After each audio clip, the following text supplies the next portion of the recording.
that day. I do, yeah.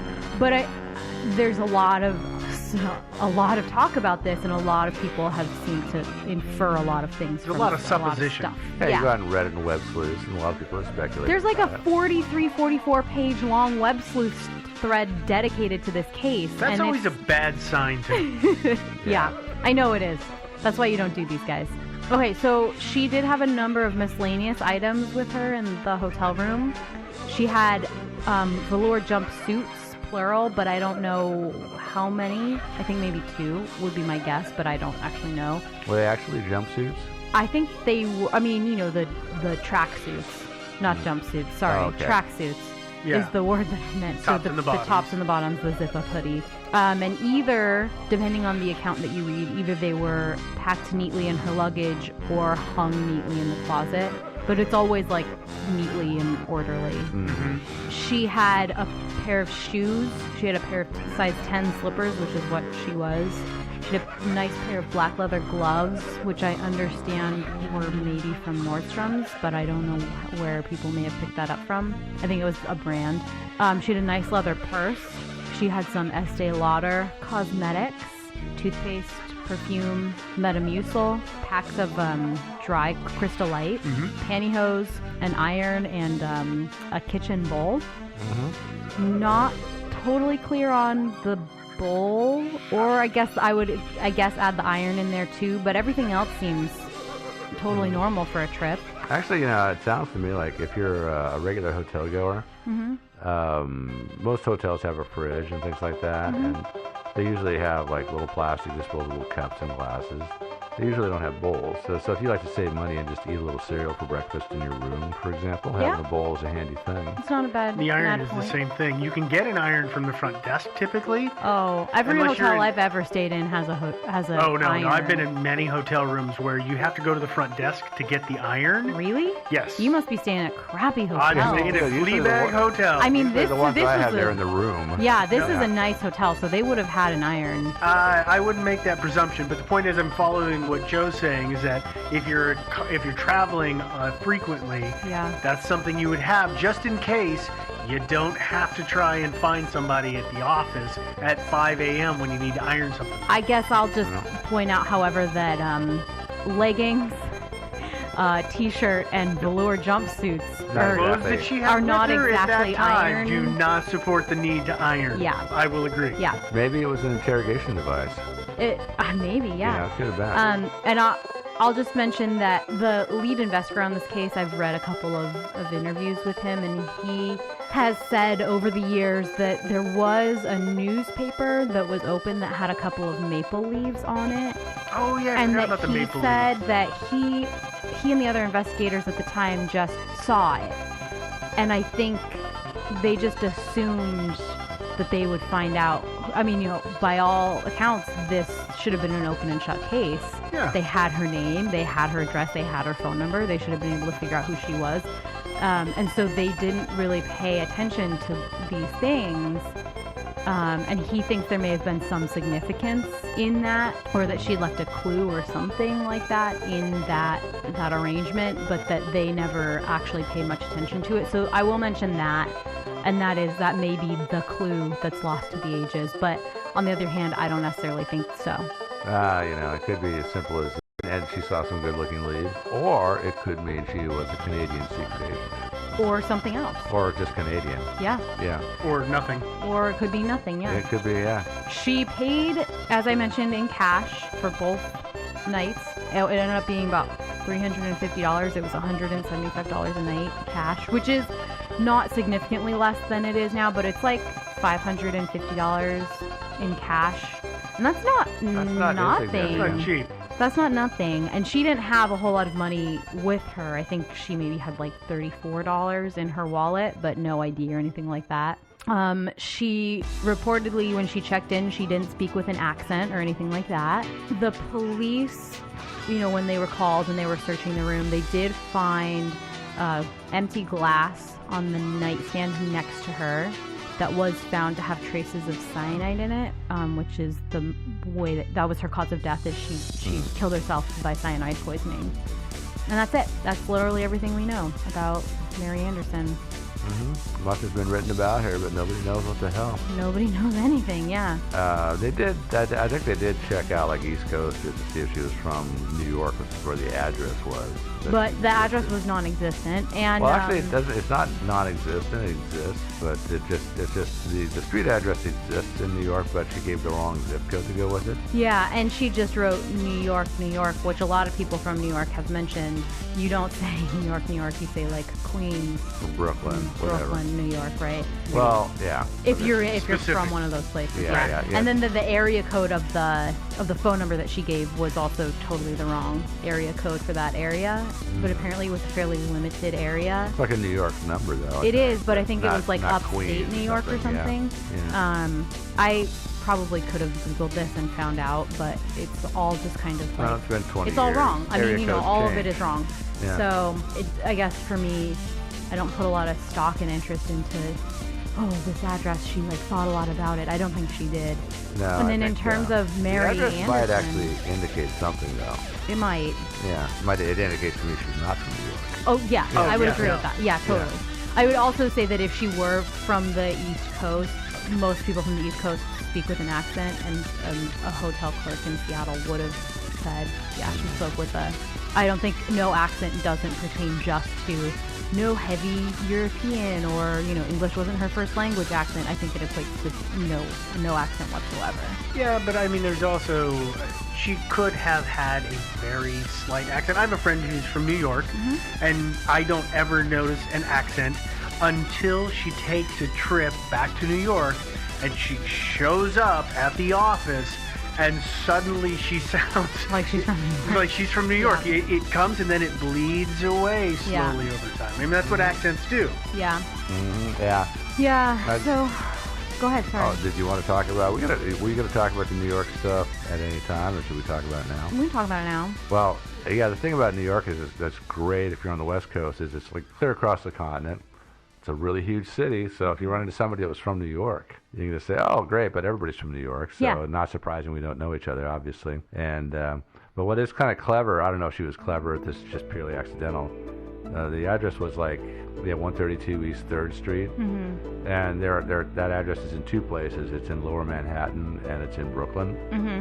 And so if she was that clever in picking her alias and her legend, then that's really awesome. She could say, I'm from East 3rd Street, and they'd say, oh my God, I used to live right around the corner. And then she'd say, oh, well, I lived in the one in Brooklyn, or vice versa. Yeah. I mean, maybe she did that. Maybe she was that clever. I mean, I guess. I don't think she put that, to be honest, I don't think she put that much thought into it. I kind of doubt it. I mean, too. right, it's 123rd? Or 132nd. 132nd. I mean, like, it's just like 123 Northwest 3rd Avenue. I mean, if there's that's not a made up address, I really don't. I don't know what is, Yeah, but the other thing about New York is that, and you can't appreciate this, if you're not from the Northeast, you can't really appreciate this, but everybody in the rest of America knows all about New York. And so it's a natural pick. If you're not from the Northeast, and you're looking for just a fake city to throw out there that's big, well, New York, it obviously comes to mind. Yeah. For everybody in America. Yeah. Yeah, pretty much. New York, of course. Yeah, obviously. So that's why I think she's probably from the West. Yeah, I think New York is it's a red herring. Yeah, totally it is. And then the other thing that people have mentioned, which is actually probably true, is that at the time there were two major soap operas that were on. Both of them had leading characters who were named Mary Anderson on them. Oh, there were. And so. What were they? Which ones? I think Days of Our Lives and that other one, which is the one that has the it doesn't matter. Two popular soap operas. I was looking at you like you're asking me what soap opera was running? I know. All My Children? Yeah. Days of Our Lives. It might have been. Turns. Yeah. I don't know. So there were some major characters that were popular at the time that were named Mary Anderson. Not that Mary Anderson is like a hard name to pull out of a hat anyway, but on top of that, there's I stopped watching really soaps after the whole Luke and Laura thing. Yeah, me too. Oh, it's time for Steve to be making references that Devin doesn't get. Perfect. I'm trying to remember Luke and Laura. I don't remember that either, but You can Google it. Yeah, I remember Jack and Jennifer from Days of Our Lives. They got kind of tedious after a while. I have never ever watched a soap opera, so I don't know what either of you are talking about. So here's a couple of, we'll do the bullet point things and then we'll get into theories. Does that work for you guys? Yeah. Sure. Okay. So people a lot of times mention that she looked like she was European, which is accurate, I would say. She's a very distinct kind of like Greek look to her. What, you're looking at me like I'm insane. I mean, she looks, I didn't pick up that. That's all. She looks European to me, but again, she didn't speak with an accent, so I think she was American or maybe Canadian. But was it maybe the accent or something that made her look European? Is that what you're thinking? She had no accent. Not the accent. I'm sorry. Was it maybe the hairstyle? I don't know what it is about her. She just has that kind of look about her. So, but I mean, but people look like I look Italian, and I'm not actually from Italy. It's just my heritage, so it's not unheard of to me. So we should make a quick note here for everybody is, as far as I'm aware, all we have is drawings of her face. You They're know, not actual isn't there a morgue photo I've out there? seen references to morgue photos, but I have not been able to I didn't see them it. either. Yeah, they were all either photoshops or pencil sketches by, the police artist or somebody. Yeah. And, an attempt to identify her, but I haven't ever seen an actual verifiable photograph of this woman. So yeah, I'm operating a little bit on soft information. Yeah, it might have been that her morgue photo was kind of gruesome. I mean, I don't know what dying from cyanide is like, but I imagine it could be nasty. Actually, that's the thing is, when the hotel staff initially came in, they literally thought she was just taking a nap. They thought she was just a really heavy sleeper. They thought she was just asleep, and then they tried to wake her up, and they were like, oh. I thought she was just asleep, and that she normally slept with this poor, hideous grimace on her face. No, I think she literally just fell. I think that's maybe how cyanide does it, is you fall asleep and you never wake up. I don't know. But that's what it looked like, apparently, is she was just asleep, peacefully asleep. All I know about cyanide is what I've learned in movies, and I don't trust that. Yeah, that's probably smart. Yeah. So she had those scars on her breasts. Mm-hmm. And I've read a lot of stuff that people online have said where they're like, well, obviously it was a boob job. No, there was nothing in there. Yeah, there was no implant. There were no implants or anything. It could have been a lift. Mm-hmm. It could have been a reduction. Of a boob job. A lift is kind of, I mean, all of them are kind of boob job. I mean, you get your deviated septum in your nose fixed, and it's still a nose job, right? Even though, like, it's just so you can breathe. I mean, So, I mean, yeah, it was a boob job technically, but it wasn't an augmentation. I've heard a lot of people say that they thought that it was a reduction, and that's certainly possible. Although the couple of people that I know who have gotten reductions, and this, I mean no offense by this at all, the people who I know who have had reductions have had to have been on like really strict weight loss regimes for whatever reason. I don't know why, but they've had to maintain their weight within a certain amount of weight. Typically, it's because reductions are done because it's a strain on the lower back based on the size of the breast. Higher back, but yes. Yeah. Well, it's a back strain, and so if you're able to reduce your weight, there is the potential that the breast will not be as large, therefore it will reduce the strain. Right. But I will say is that when I read the description of the scarring, it matches up with what I have friends who've had reductions, and it matches the style, especially from kind of that day and age, and that in the 90s, I don't know if they or the 80s. Well, I don't know if they lead the same kind of scarring today, because surgical procedures have advanced. They don't. I don't think they do. I think they do pinhole. Right. surgeries. I think they do something that's much less invasive. Yeah. But my point is that scarring matched up with what I am aware of is the aftermath of a reduction in that era. I would agree with that. And she might have reduced her weight and then just sort of towards the end of her life just sort decided of to screw it. Yeah. Yeah. The other thing that I saw, screw you, Jenny Craig.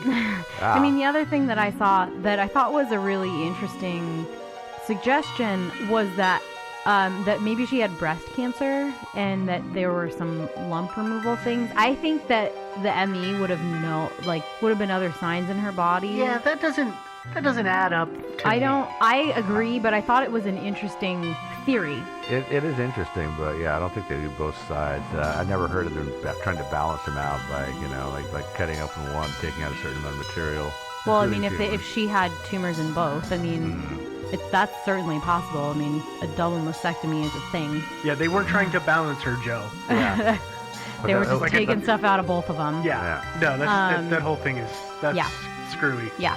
And then one of the other things is she did have that copper IUD. Mm-hmm. And so the serial number was partially off, which doesn't surprise me at all, having had IUDs. Like, they're in you for 10 years. Mm-hmm. Stuff just degrades while it's in your body. That just happens. Right. So they were unable to track it that way, which, again, isn't surprising at all. But also, a copper IUD, it's good for 10 years, so situations change, but your doctor usually isn't going to give you a copper IUD unless you have a stable partner and you're still in your childbearing years. Mm-hmm. Which she was if she was maybe 33 to 45, which is why I think also they did a cross-section of her rib to find her age, which I think is probably fairly accurate. But she does look much older than that. So I think people get really caught up in that. But I think that the fact that she had an IUD does speak more towards she was the age that the ME said she was. Yeah, the one of the things about it is that her hairstyle definitely makes her look older. Yeah, and her makeup. Yeah. Makes her look older. But that hair really definitely. Yeah, I mean, I think those But then she's running around in Juicy Couture. Well, I don't think it was Juicy Couture. I mean, I think they would have mentioned maybe if it was Juicy Couture. I don't know. Maybe they wouldn't have. I don't know. But I think, that's the age particularly when some women are used to wearing makeup the way that they did in their 20s, and it just ends up aging them more than making them look younger, when you're like late 30s, early 40s, if you haven't evolved your makeup process and you're... Okay. Mm-hmm, yep. So, the funny thing that I find about this, and there's several points in this story where this could pop up, but people make very large presumptions in the story, and one of the things that sparks that is the fact that she has the IUD. I was going to call it UID, which isn't a thing. No. That I know. Well, it is. But anyway, it's an unidentified device. And I'll tell you. Yeah. Okay. Yeah. But no, the point is that, as you said, they're good for 10 to 12 years. It's old technology. 10 years.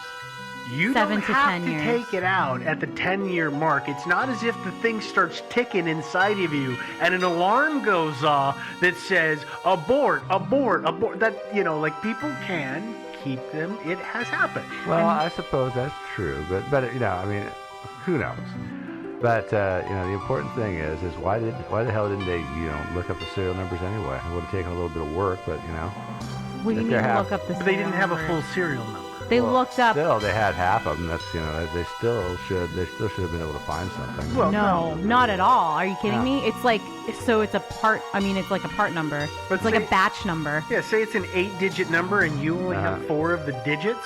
Yeah. Well, that just cuts the stock that they have sold in the last 10 years in half. That's still a giant pile. Hey, that's what computers are for, huh? Well, but the point that I was getting at about that is that people say, well, she had to be a lady of means to have had that or to have afforded that. That's They say silly. that. Well, people say I see about that. the scars on her breasts and the belief that it is a reduction, that she had to have some means and good insurance. They say that about the IUD. But my point is, the IUD has been around forever. It is cheap technology, and it is readily available everywhere. So I find it funny that is one of those things that people leapfrog from she had an IUD to she must have been at least somewhat well off. Similarly, It's not boob job. It's not cheap technology, first of all, especially if you're paying for it out of pocket. To actually get one, it's not cheap. But there are clinics that do it for free if you need it. So it can be cheap. This is what I'm getting at. And then I think, to your point, I think I see people, if they say it was a lift, they say she's a woman of means who cared about her appearance and even did makeup, blah, blah, blah. But a reduction, like, your insurance will cover that if you need it. Yeah, because it's right. I don't think your insurance.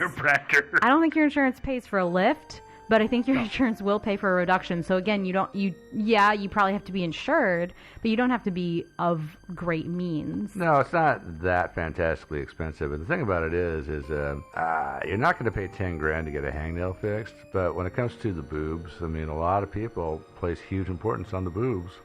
Well, and they'll spend good coin on it. But you have to have. But that's the point, is you have to have that extra $10,000 laying around. Well, yeah, but when you say someone of means, what does that mean? I mean, $10,000 is a lot of money to me. Well, yeah, but I mean, somebody of means. I mean, I'm thinking like somebody who's upper middle class, somebody who's got kind of middle cash. Upper middle class. Means. Yeah. Yes. Yeah, that's a means. But I mean, there are people who are far below the upper middle class who get this kind of work done. Well, but okay, but there's always outliers in every scenario.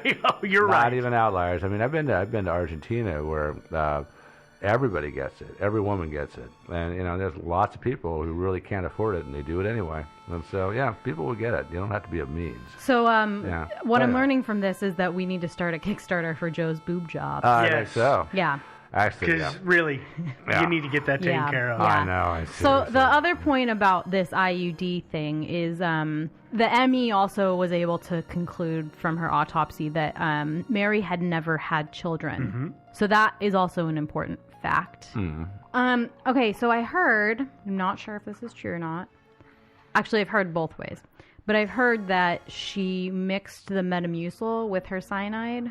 So that's good. I mean, she's going to have, regular poops. Yeah, that's but I also heard that she had mixed Crystal Light with her Metamucil, and that she had mixed just the Crystal Light with the cyanide, or maybe all three. It was something to cut the flavor, essentially, but we don't know which one she used for sure. Yeah. Got it. I can imagine that Metamucil would make cyanide go down much easier.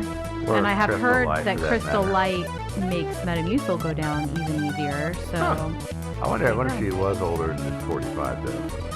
Metamucil and Crystal Light, I do kind of associate with, kind of older people. Yeah, but you have to remember this is 96. Crystal Light, everybody drank Crystal Light. We're talking right now. Yeah, that's old people behavior, because it's the behavior of people when they were in their late 30s, early 40s, and 20 years ago. So old people looking at you, Joe. Up yours. I mean so for me, that's again, it is. Yeah, for that right now, I'm like, God, that's an old person behavior. But I'm trying to remember back to the mid '90s and think oh no, that was. It'd be like in 20 years if Mio is still around, and I'm using Mio in my water. Mm-hmm. Yeah, I don't know if Metamucil was ever really the in thing. Oh, no, Crystal Light. Yeah. It's the Crystal Light part of it. But hey, Metamucil, sometimes you just gotta use, especially if you're traveling, you kind of want to. Yeah. She could have had intestinal issues. Yeah. She could have had IBS. Some people who have IBS, they back up very easy, and so it's kind of a general regimen. You're always taking something that's going to keep the flow.